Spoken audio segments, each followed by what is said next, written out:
Good morning. Thank you for waking up for the first slot on the last day. I am aware of the effort involved. I appreciate it. You've been to some of my talks before. You know I talk a lot about code being good. I urge people to write code that is good. And one of the things I say is you should give things good names. And then I move on to the next slide. And that is because the obvious question, what makes something a good name, does not fit on a slide. And I'm not sure it fits in a talk, but I'm gonna start. Naming is subjective, and I am not gonna give you some kind of name generation engine that you can turn the handle of and your names will pop out. I'm gonna tell you what I think you should care about. So the first thing you should care about is what you name things. Like that in and of itself will improve the quality of the names if you think they matter. Because the names we give things are the only real way we have to explain what we are doing. And not just in a static artifact of the code sitting there, but about when you're trying to trace a bug and you say, it's happening somewhere in the validation routine, or do you say it's happening somewhere in V5372, right? You want to have words for things so that you can talk to each other. And you want to be able to tell the users, how do we format the, hire date of the new employee? Well, you're naming that field. So it's not just in your code, it's in everything you do. You know, this is what we don't do well. Consider RAII, stands for Scope-Bound Resource Management. You can find 1,000 examples with terrible names, a class called capital X and an instance of it called lowercase x, all of that stuff in samples, in courses, but more sadly, in production code. But you can get better. It is something you can learn to do. People are not just born good namers. Wow, that new hire, the names that come out of that person, you learn how to name well. And it starts with wanting to name well and then doing a little thinking. Let's be clear, right? I do not care about Pascal case, snake case, where you put your underscores. I do not care about naming conventions at all. That is bike shed in my opinion, okay? This is not about, should we call this class employee with a capital E or employee class or underscore employee. It's really about, should it be called employee or associate or employment contract or person, okay? Of course you need tools. If you want to change your mind and Pascal case everything or snake case everything or pointy-haired boss case everything, you go right on ahead with a tool of some kind. You know, all we have to express ourselves is names, but we often express more than we think.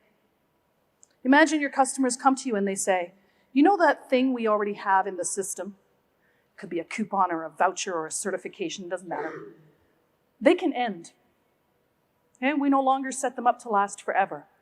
And so you need to come up with a word for this. You're going to put this word in your code. You're going to put this word in your database. You're going to put this word in reports.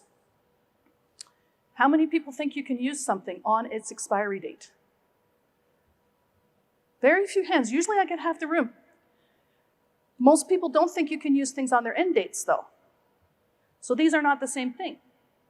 Yet the world is full of programmers who arbitrarily pick things and then don't realize that they're encoding business rules into their arbitrary choices. Sometimes you don't actually want an expiry date or an end date. You want an expiry or end date and time. And when you name it date, people think it's a date. When your code treats it like a date and time, you get some interesting conversations. Some of you know this game, the function called empty. Is that a verb or an adjective? It is an adjective. A lot of people think it's a verb. There's clear, right? That's your clue that it's actually an adjective. But it's not just about people reading your production code 20 years later. This tweet from Nicole. She's brave. Newbies are always brave when they say they can't follow things. She says, it's really hard at times for me to follow examples with one-letter variables. So I saw this tweet and I'm like, I am with you, sister. Preach it. Then she went on, if you're trying to teach coding, maybe make it a little more descriptive or creative than just A, B, and C. At this point, I was just going to like the tweet, but then she broke my heart. Newbies can shorten them once they feel comfortable. Right? That's what we're doing. I learned this from Bjarne about 10 years ago.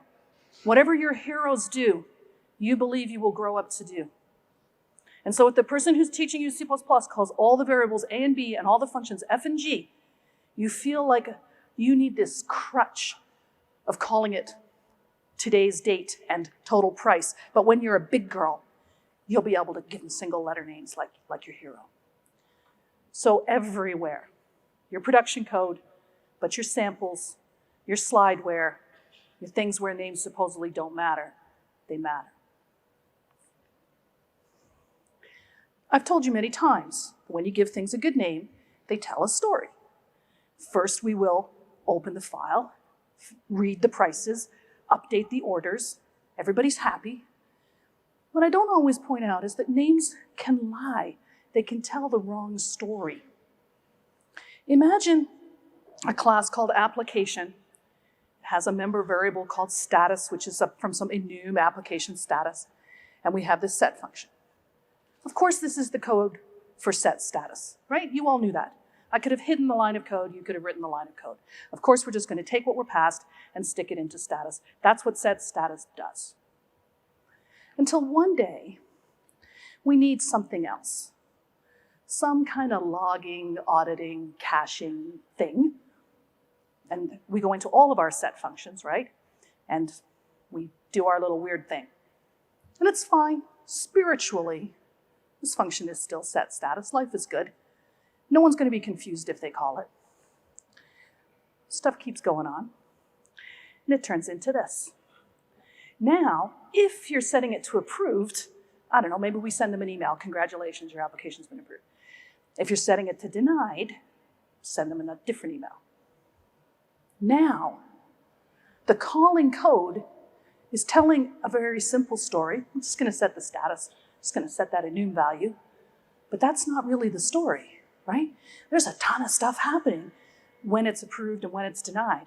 And it's hidden in this sort of, not exactly lie, but this confusing, we're just going to set the status to approved. Plus also, let's just say that. Set the status to approved. How much longer is that then? Approve. Why are we talking in long, obfuscated sentences? So we can just have an approve function and a deny function.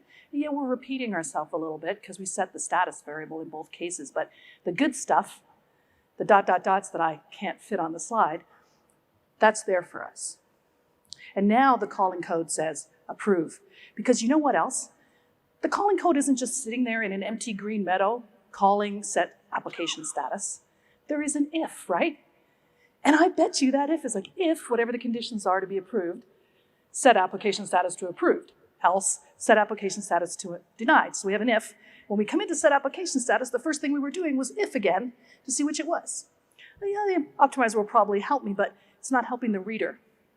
So if I have separate approve and deny functions, now I'm back to telling the right story. And there's 2 points to this example. One is bad names confused. The other is code changes over time. That can require names to change over time.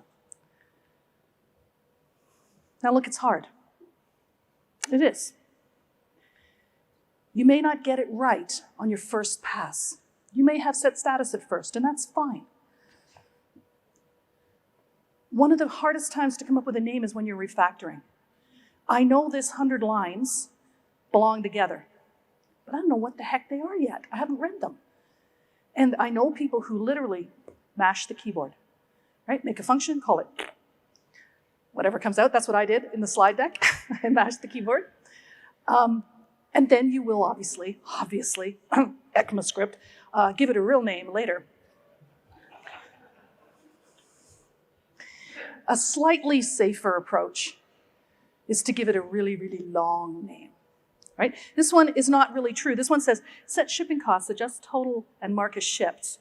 You probably all are ready to transform that to a shorter name, but it probably started life as set dollar amount 7, because there's a variable called D7. Adjust accumulated number 3, because there's a whole bunch of things that are called A whatever, and you've decided that stands for accumulated because you see a lot of plus equal action on them. So it might have a really placeholdery name, but then later when you learn, oh, that's the shipping costs, then you go in and you give this thing closer to its real name, and when it finally gets this name, you're like, I could call that ship, and you do. True names are important, but they don't always pop out right away. Here's the thing.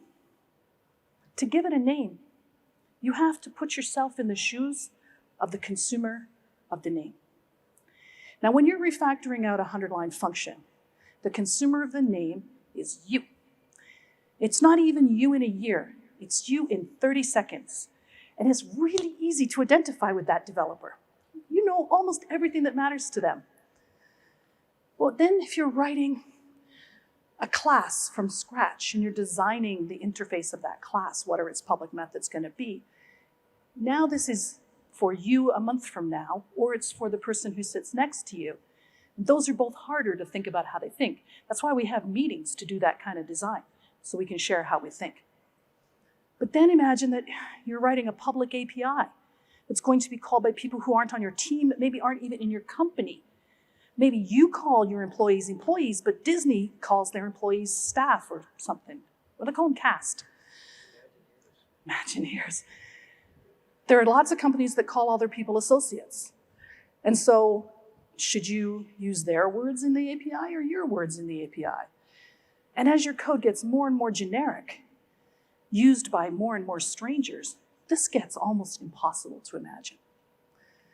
And there's a story I like to tell, and I believe I can tell this because you all know that I love the algorithm header, right? There's a little algorithm header love club, which has had meetings this week, I have to say.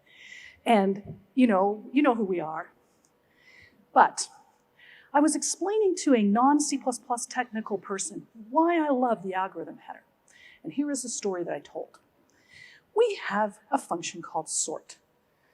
Hope you're familiar with it. In its simplest form, it will take a pair of iterators, often the beginning and the end of a collection, and by default, put the smaller ones at the beginning of the collection.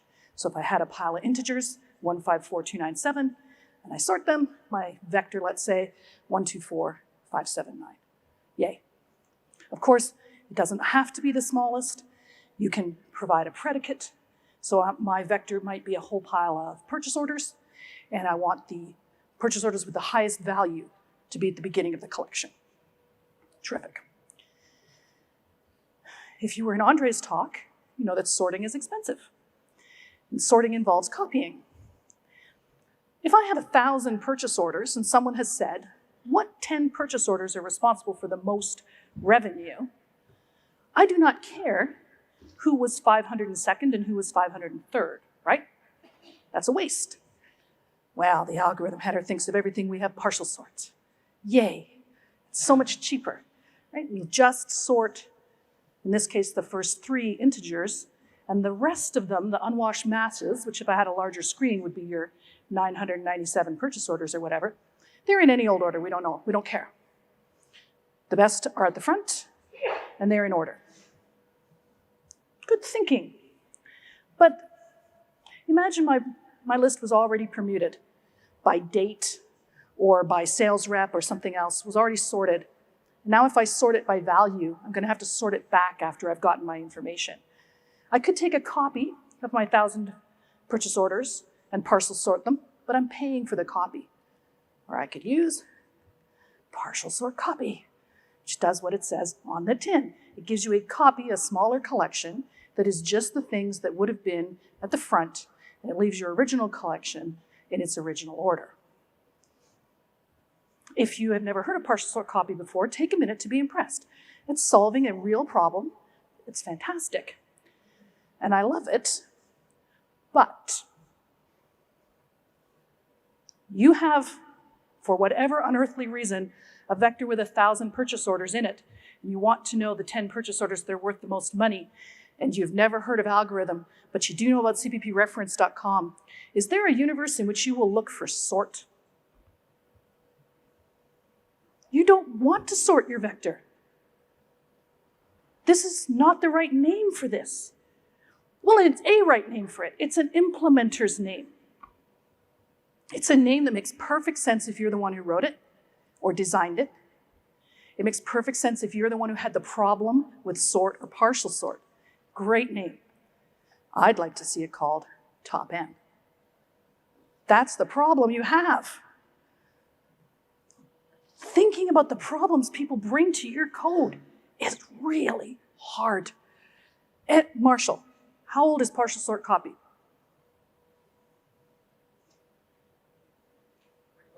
25 years, at least. Names tell a story. They don't always tell the story you want. I am delighted it is there. I wish it had another name. Do not tell me to write a paper.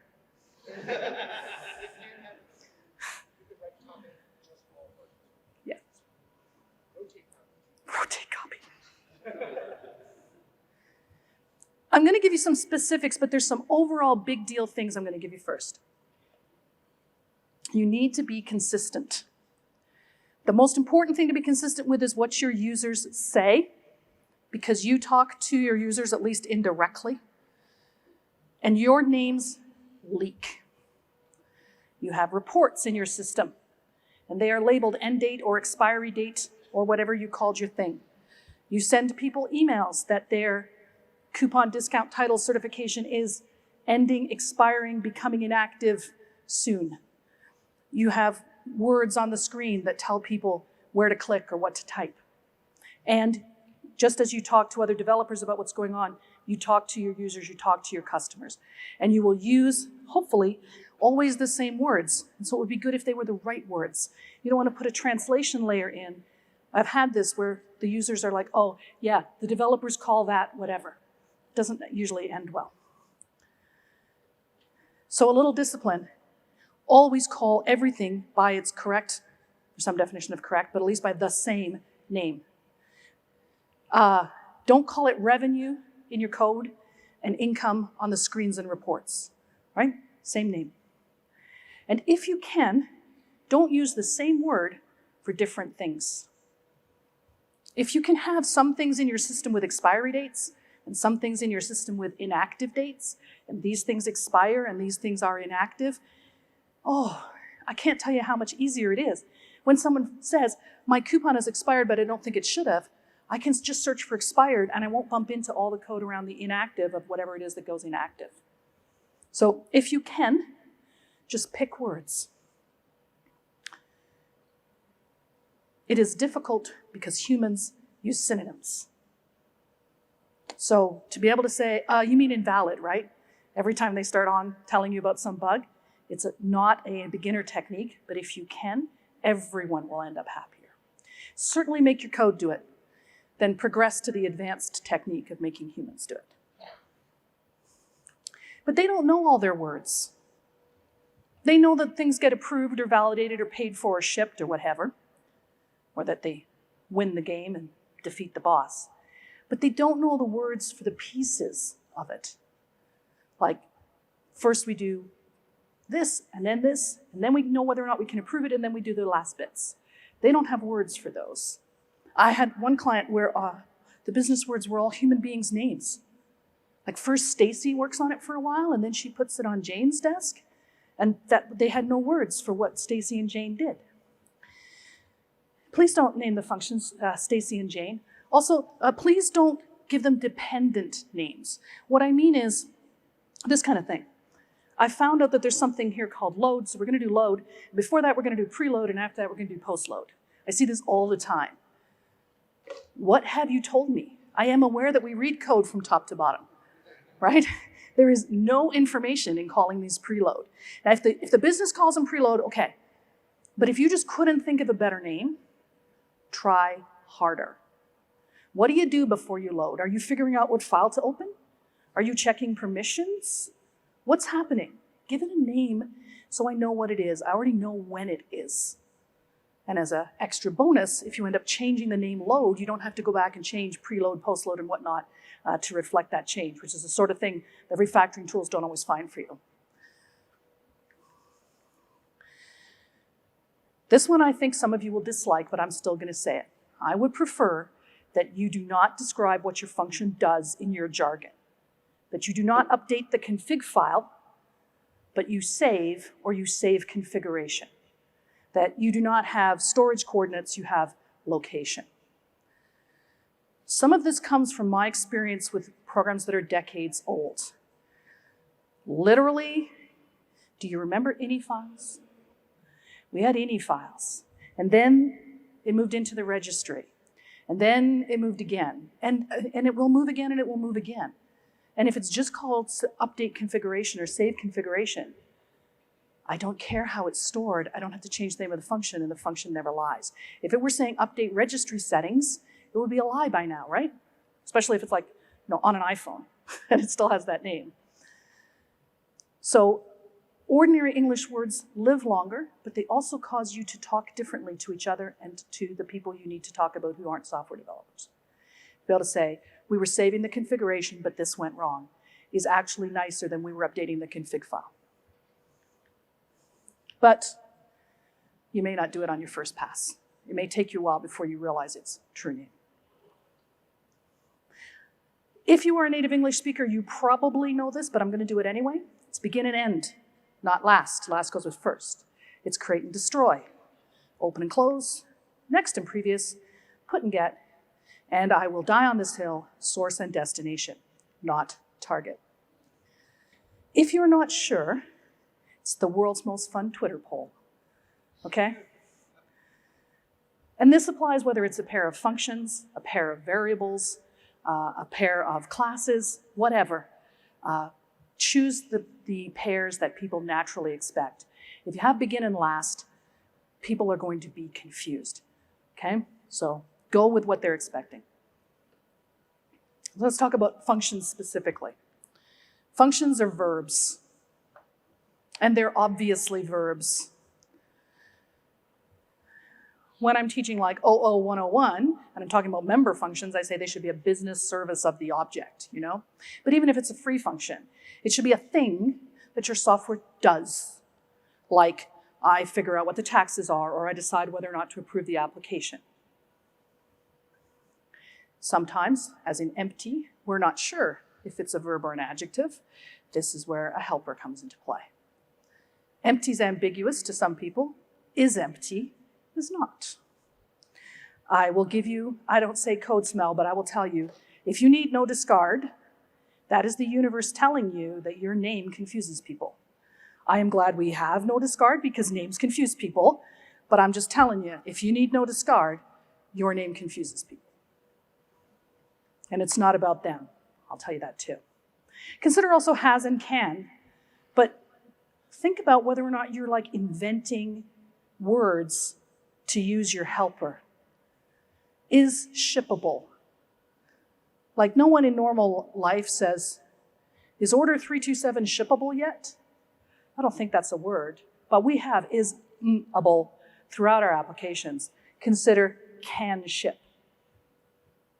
Sometimes people don't like can whatever because of agency. Orders don't ship themselves, so can is something you could do, not something that can be done to you. They want to call it can be shipped, okay to ship. You got lots of choices. The minute you start thinking, you're probably going to make a good one. Get ship status, in my opinion, should not return a bool. Right? I want is shippable to be true or false. I want can ship, okay to ship, all those guys, all those choices to be a bool. But I expect get ship status to be an enum. It's like pending, ready, shipped, canceled, and some of those are okay to ship and some are not. And honestly, the logic about whether it's okay to ship something after it's been canceled or to ship it when it's already been shipped, to my mind belongs in whatever this imaginary thing is we're discussing and not in the code calling get ship status. But that's not about what to call things. But if you're going to use some adjectives, if you're going to use some nouns and verbs, now you have to think about order. Like we don't say tax determine. we say determine tax. But we do sometimes say inventory check, although check inventory would also be okay. I don't have a rule for you. I have think about flipping your noun and your verb, see how you feel about it. One thing you might care about has nothing to do with your code and everything to do with how you interact with your code. A lot of tools have someplace alphabetical lists of functions, right? So if all your tax or fees or employee functions start with tax or fees or employee, then they're together in those lists. But if they start with update and check and deduct, then they're scattered all over the place. Depending on your autocomplete, do you have to type the whole first half of the variable before it starts offering you others? Or if you have something called employee update and you type update, will your autocomplete offer that to you? So you may decide to keep a pattern around what goes first for tool reasons. And if that's your life, you need to at least know it. But this is what I ask. Do has entries and has risks belong together alphabetically because they start has? Or should they be with get risks and get entries and add entry and add risk? And how would you put them together? Like, I can have risk add, I can have risk get, I guess, but I can't have risk has. So now I have to come up with another word, like maybe risks exist or something. It starts to get complicated. If you're going to give yourself rules to follow, you will find yourself a little bit constrained sometimes in what you end up calling things. Now functions take parameters and they ride two horses. They are local variables in the function scope. So we haven't talked about local variables yet, but we will, and you should name them as good, nice local variables. And if it's a member function, can I just please argue against parameter decorating? I'm not going to talk about how you decorate a member variable to say it's a member variable, but if your solution to this problem involves decorating, don't decorate the parameter. My reason is because they are also cues to the function caller. And the function caller doesn't know what an argx is. All right, if I'm constructing a point and I see that it takes x and y, I know what those are. But what's argx? What's paramx? All these decorations that we put, they're not helping the caller at all. This is Visual Studio showing me the signature of a function that I'm calling. I believe everybody's IDE will do this if you ask it, right? So it's saying that, there's a std string called full name and there's an int called yearly salary. That helps the person who's calling the function to know what to pass to you. So remember that you're writing that hint when you're naming your parameters. So that was whether your functions were free or member functions, but let's talk about classes. They are nouns, and nouns tend not to end in the letters ER or OR. Formatter, normalizer, manager. I ask, what does this format? What does this manage? What does this normalize? And at the minimum, I add that noun into the name. Call it report printer. Call it, result normalizer. But very often, we don't need the verb. We can call it report. We can call it results. Okay? Of course, there are real-life managers and there are real-life printers like the boxes that make black marks on paper. And if you represent that physical item in your program, you can call it printer. I'm not grepping for ER in your code. I'm just saying, if you give your class a name that's really a verb, back up a minute. And I try not to decorate classes. I do not like employee class. I'm also not a big fan of all this proxy factor adapter interface. I spent a lot of time in the C# world where all the interfaces were called I whatever. And I think a lot of us do not like that, right? We do have the able thing, but think carefully before you decorate, right? Is an inventory singleton a better name than inventory? Setting aside singletonitis. And you're not writing a tuple, you're not writing a struct, you're creating an abstraction. And the one way you know that you're creating an abstraction is that you can name it. So you do not have name and address, which later becomes name and address and phone, which later becomes name, address, phone, and email. Maybe I missed the part where we put fax in a couple years ago and then we took it out again because no one has fax anymore. You have to think of what that is. Well, that's the person's contact info. That's a name. You have to think about, again with that empathy, who uses this class? What are they doing when they get one back from a function? What are they doing when they create one and fill it with values? What's their purpose for using your delightful work? Now, classes have member variables and member functions. I see this all the time. Employee has an employee name. Well, yes, it does. And I know we're bad at naming, right? Like my dog had a bowl that said dog on it. And that was silly because her name was Puppy. The only way I'm going to let you have a function in employee called print employee record is if employee record is already a thing that everyone in the company already talks about, okay? But other than that, please do not repeat the class name in the member variables or the member functions of the class. They're already there. And adjectives, please, adjectives are free. Not name, full name. Not salary, annual salary. Now you don't need the comment that says per year right after you declared it, right? And again, with the decorating, I like hire date, and I think it's because we talk that way. But sticking string or double or whatever on the ends and beginnings of variable names and function names is kind of strange. The magic word I will occasionally be okay with is as, right? So if you're making shipping labels and you have a weight, which you keep as a numeric type in the class, but you have a function that get weight as string, even though you're like, look at the return type, it returns a string. Of course it's get weight as string, but it's sort of like somehow when you put the word as in it, I'm finally okay with it. If you can't make me up a story that involves the word as, then please don't encode the type in the function or the variable name.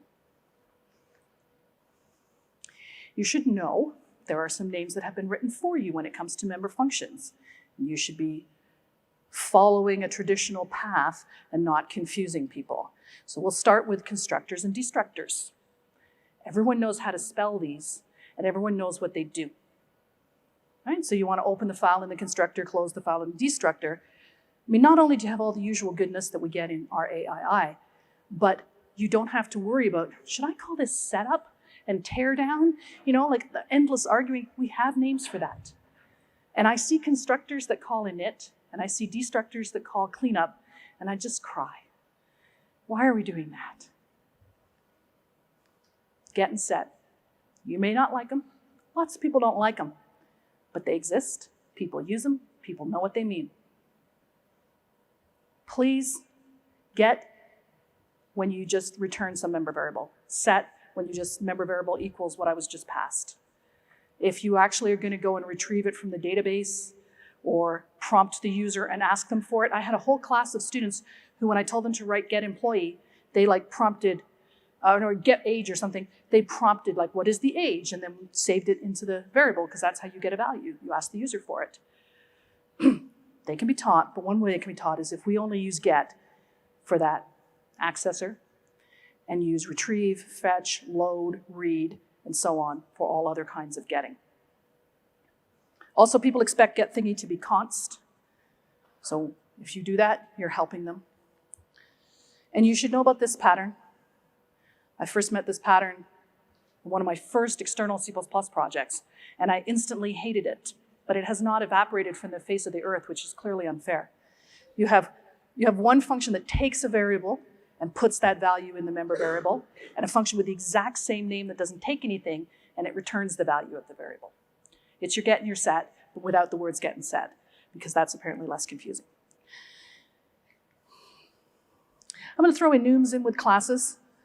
I much prefer scoped enums, if you have any choice at all, including when you're refactoring, because of course, the values can be unique, or not unique. Right? So you can have all the OKs you want.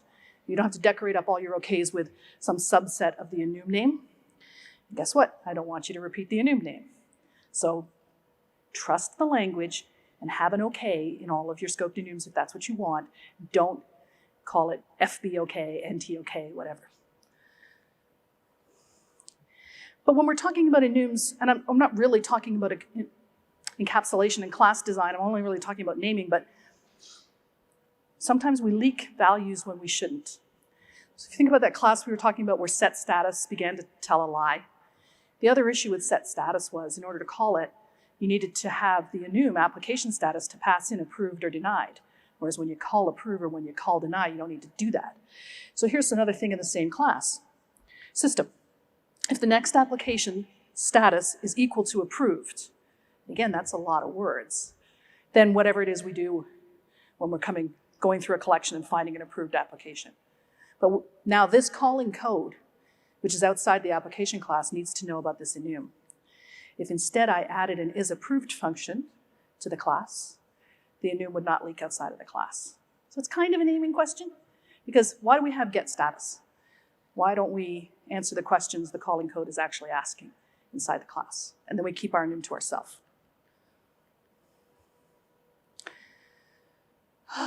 Local variables is the saddest part of naming.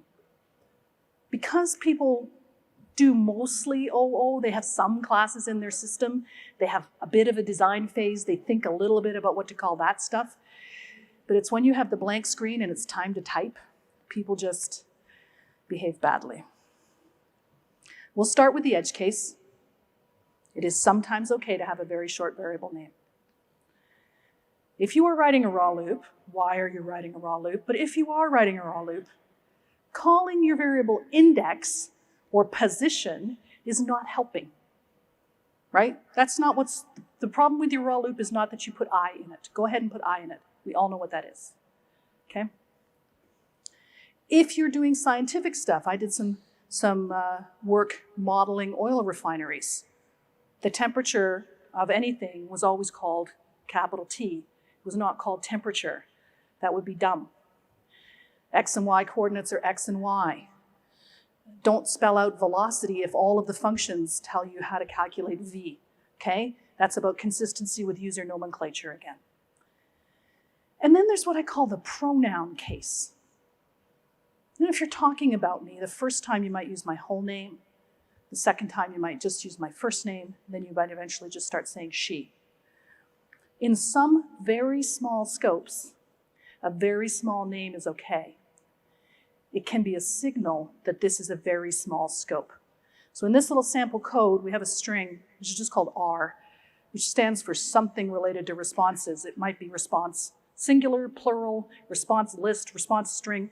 Who knows what its real name should be? It's a very, very small name. And we immediately loop through it and strip things out of it until it is empty, building something called responses. And if from here on we never think of R again and only work with responses, then this name sort of carries that information. It says this is just a very local reference that we'll never have to remember again. It's never wrong to give it a longer name, but it may be okay to give it a very short name in this very tiny scope signal. And for people who are super disciplined about names, they can send you a signal by doing that. But the truth is that the vast majority of names should be much longer than they are today. They should be nouns with adjectives.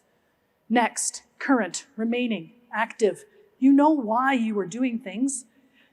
Don't make an employee, right? You haven't told me anything.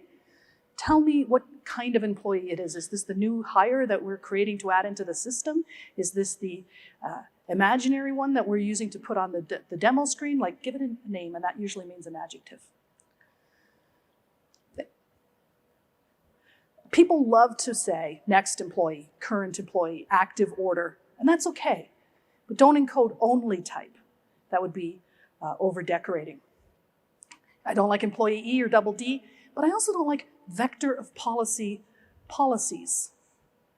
Like I, again, have learned nothing. Right? Why are you building a collection of policies? Are these the ones that need to be processed, that are pending, that are expiring this week? Tell me why you're building the collection, and you'll know exactly what to call it. And especially when it comes to simple pluraling. If you have a class called employee, and then you make a variable called employees with an S on the end, how does anyone find that? When you call it active employees, they can search for active. When you have 27 different things with the word employee in them, but they have other things in them, we will find them.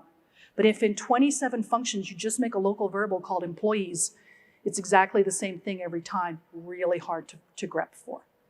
So think about people searching for your variable names or for a fragment of your variable names. The more different your variable name is, the more context-specific your variable name is, the more easy it will be to find when you forget where it is, but you remember it was something about setting the expiry date. It's better if there's only one place where we talk to expiry dates.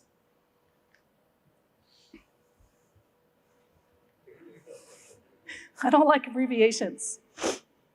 I'll allow ID. No one says identifier, everyone says ID. But like DT for date and things like that, what's wrong with you? Vowels are free.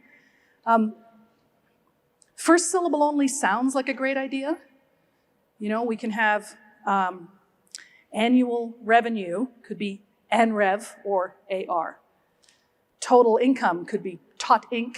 or TI. Revenue difference could be RevDiff or RD. I hope you agree that the first letters is like write only, right? Like you knew what it was when you wrote it down, but later you're like, what is RD? I seem to be subtracting two things. And like 5 minutes later, you figure it out. First syllable is not much better, okay? You may think it's obvious that TOT stands for total. Other people do not. And yes, vowels are free. I have worked in languages with length limits. Now I don't. Coincidence? If you're jamming 5 or 6 words together, name, address, phone number, right? Maybe you need to take it up a level. But in general, don't abbreviate anything and longer is better. Have to briefly talk about templates because this is C++. Everything about templates applies. Everything we've done so far applies to templates, right? You're writing a templated function, you're writing a function, name it accordingly. You're writing a templated class, you're writing a class, name it accordingly. But we have the type name thing. The compiler no longer cares at all from 17 on about type name versus class. I know template, blah, blah, blah, but no. Some people care tremendously, and they all have excellent reasons for it. I've heard class is less letters to type. I've heard class is way overloaded, so I try not to say it, especially if I'm writing a templated function, because people see the word class and they think I'm writing a class. Okay. And I've heard this one. I say type name if I work with fundamental types like integer, because I don't need you to have member functions. And I say class if you actually need to be a class and I'm counting on you having a particular member function. Yes, yes, concepts, but we still have lots and lots of templates to deal with. If you want to have some kind of signal like that, go ahead and have that signal, but be aware that it is a very, very weak signal and other people may not know it. But what do you call the things, right? Class T, type name T. Only one, yeah, I'm good with T. Thank you. I'm good with T. It's traditional. In fact, if you called it something else, you might confuse people. But the minute you have 2, you've got to be meaningful. I know, T and U, T and V, we all do it. You have to not. I went into Microsoft's STL because it was easy. I just had to right-click, go to definition. This is basic string. It has 3. It has LM, traits, and alloc. Notice it's not the first syllable, it's the first 2 syllables. And given what happens when you get template error messages, I'm in favor of 5 characters instead of 73 characters. So I'm going to say okay. But it is noticed, it's not E, it's LM. It's not T, it's traits, so that you can follow along. And the same here with vector, where we have TY for type, alloc for allocator. So follow your heroes. Do what they do. Don't have T and U. It's a good question, right? When do we name things? Probably you're saying it depends, right? But that's not true. It doesn't depend at all. There's only one answer when you know what it is. Now, yes, sometimes that's on paper or a whiteboard. You know right away. You're designing something. We're going to need an end date. We're going to have to calculate the taxes. Oh, we're going to need the taxes, right? You know the names. Other times, you've been reading something for quite a while and you go, I just figured out what RD stands for. In that moment, fix it. You have just learned its true name, its revenue difference, or whatever it is. Haul out your favorite refactoring tool and fix it on the spot. Remember, a name that used to be right may no longer be right. When you realize that you don't really have a bug, you just had a mental problem that you thought set status only set the status, change set status's name so that it doesn't make people think it only sets the status. Because I work with code that lives for decades, and it constantly changes what it does. It not often enough changes what it is called, and it's the best gift you can give as a maintainer. Don't just fix the bug or add the functionality, update the names. Well, that means then if things don't get their original name, their true name, when they're born, that they spend some time living under a temporary name. This can also happen when you're refactoring or when you're writing it from scratch. So how do you make sure it gets its real name? I'm going to give you a grandmotherly piece of advice. There is nothing you can type into your code that will cause you to give this a new name later. Nothing.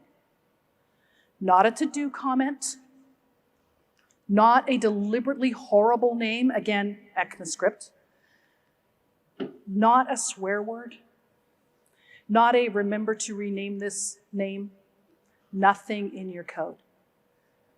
You have some way of living your life outside your code, right?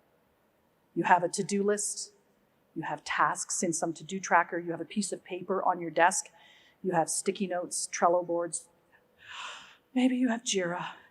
You have a thing. And if you know this name is not right, use one of those things that are outside the code so that you will remember to come back and fix its name, okay? I know you believe that if you put the right thing in the code, you will see it. But here's the deal. You would fix the name if you saw the name, right? And you're not going to see this comment or anything else unless you're seeing the name. So the comment's not adding anything. You need an external reminder. But in case your external reminder fails, do not call your function stupidest thing ever or proof that Bill should not work here.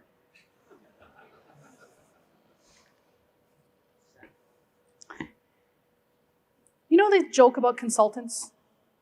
That we borrow your watch to tell you what time it is? There's a thing about the consultant who wins a sheep off of someone by knowing how many of them are in the field, that kind of stuff. A whole pile of jokes about how consultants don't tell you anything you didn't already know. And I'm always like, you're walking around with a watch on and you don't know what time it is. Clearly you need a consultant. I'm happy to help. When I come into teams and I make them give their stuff good names, it makes everything better. You might not expect this. It seems like a party trick, but it totally works. You know about that 5,000 line function with a vague name, right? Maybe you have a 15,000 line function with a vague name. Nobody knows what it does. What does process do?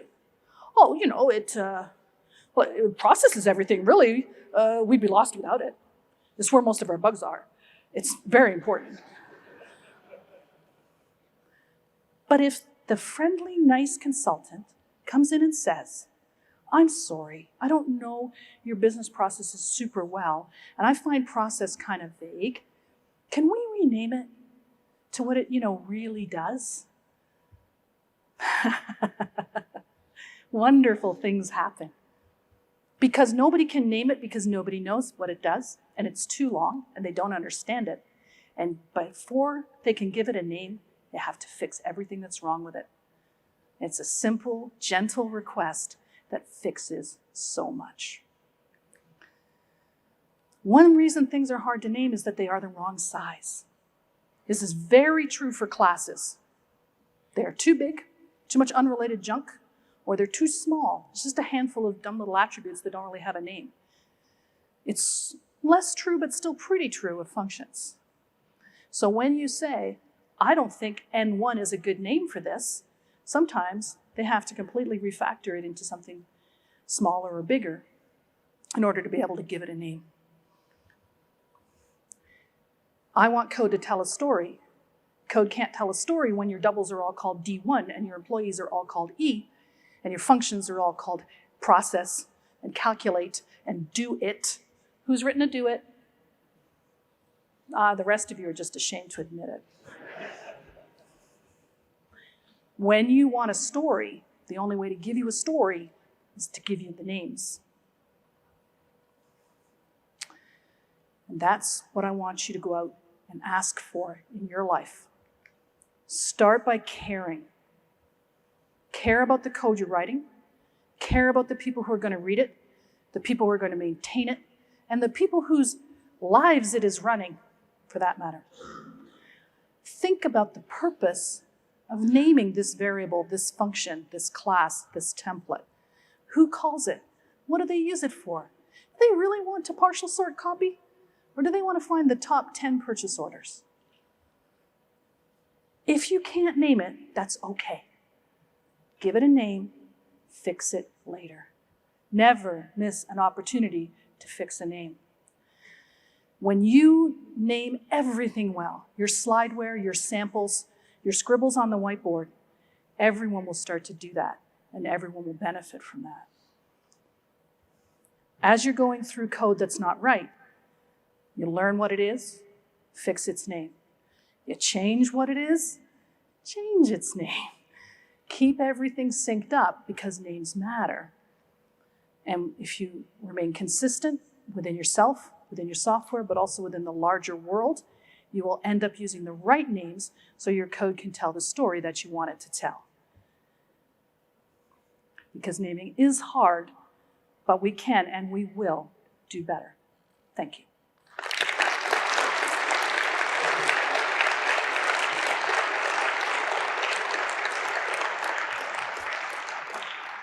Remember, a question is when you want more information from me.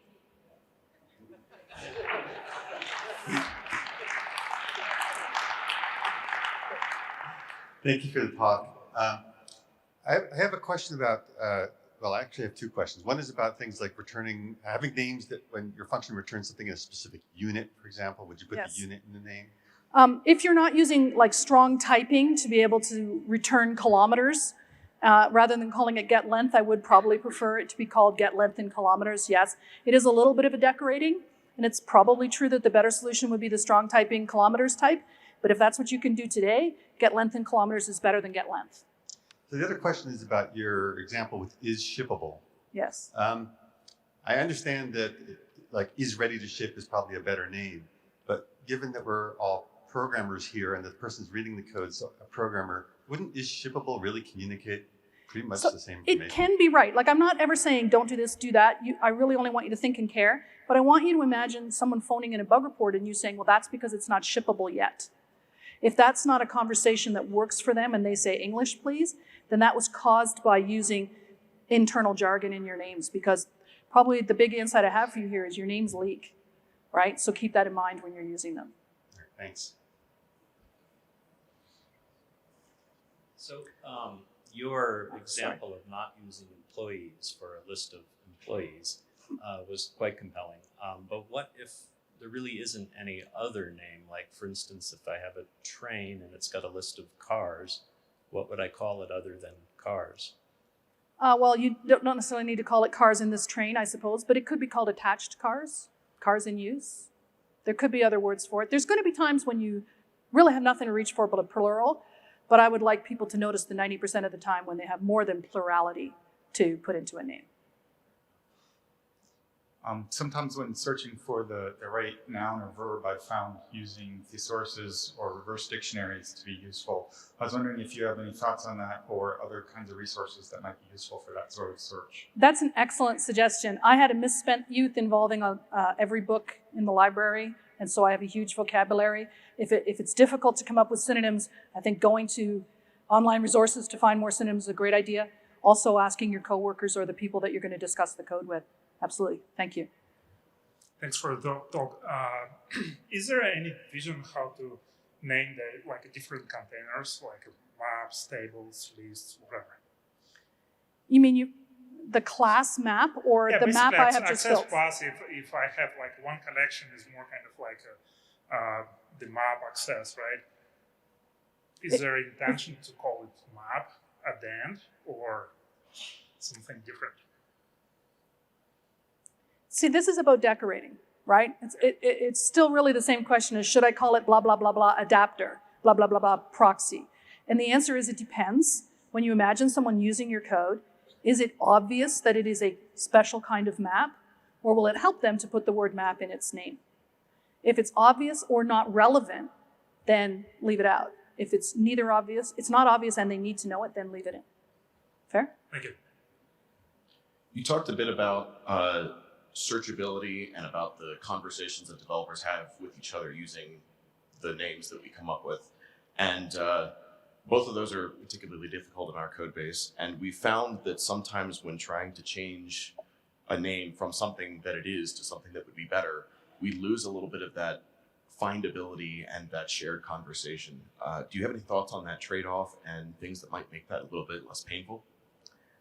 I generally am encouraging people to make names bigger, right? So if it used to be called V1 and you've decided to call it to update versioning, that should be easier to search for, right? But if you're changing the name in a way that takes away information, perhaps you do so really mindfully. Especially true if people call things by the wrong name all the time. I'll give you an example. Once upon a time I worked for a company. I was coming in as a contractor to add a piece that they needed, and one of their stars had written the most important part, and he couldn't spell the word separate.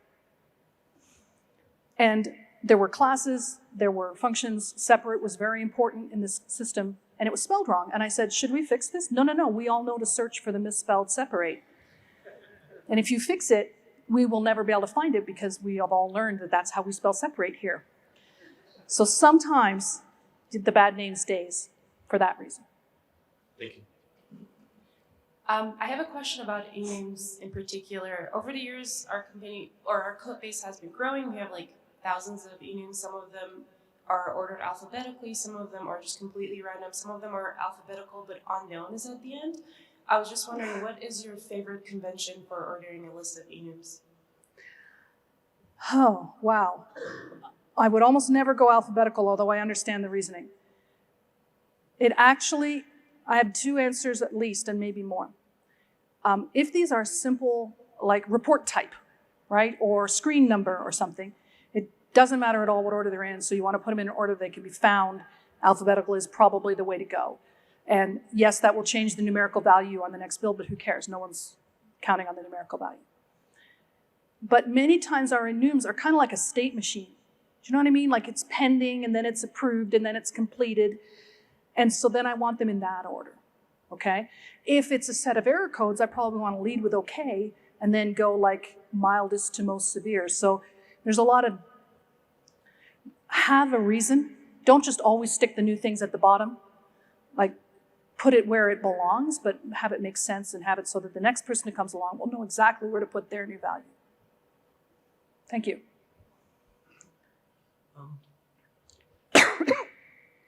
You were speaking about naming inside functions, inside classes and templates. In our work, we have like a little section in our wiki called What's in a Name, which is essentially an apology for modules having code word names like McKinley or something. What is your thought? Can you give some thoughts on naming at that level? I'm sorry, I'm coughing. Let's do that one up. I'm sorry for asking that question then.